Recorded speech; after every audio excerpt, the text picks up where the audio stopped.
on this day, we remember his skills, his songs, his words, and everything that he stood for. The main thing he stood for is African liberation, as it pertains to organizing the criminal class under the name Thug Life.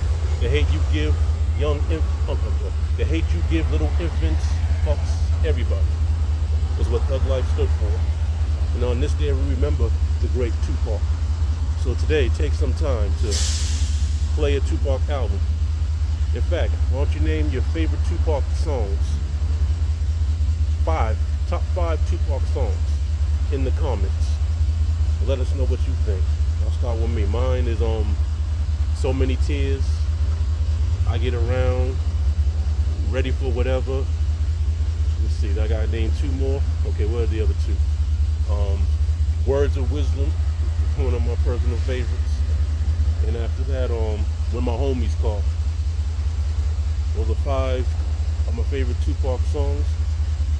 Take a chance to listen to his speech he did, being introduced by the great Dr. Khalid Abdul Muhammad, peace be upon him, and where he explained his position as a young thug and why young people at the time, my generation, were calling themselves thugs. I never called myself a thug, but I understood his words. And it was coming from a place of revolution and organizing the streets. The special day about Tupac's birthday, it connects hip-hop to a lot of the revolutionary movements that went on, prior, to the 70s.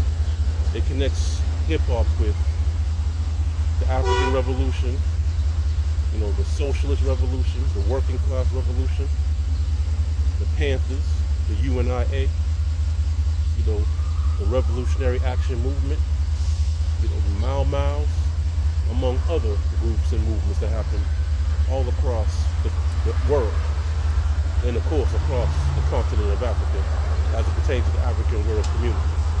So to this day, we honor the great Tupac Shakur, June 16th. I believe he was born in 1971, if I'm not mistaken.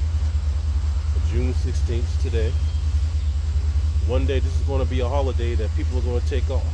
When the hip-hop city is built, when the hip-hop nation is established, officially, this will be a day to remember this great man, great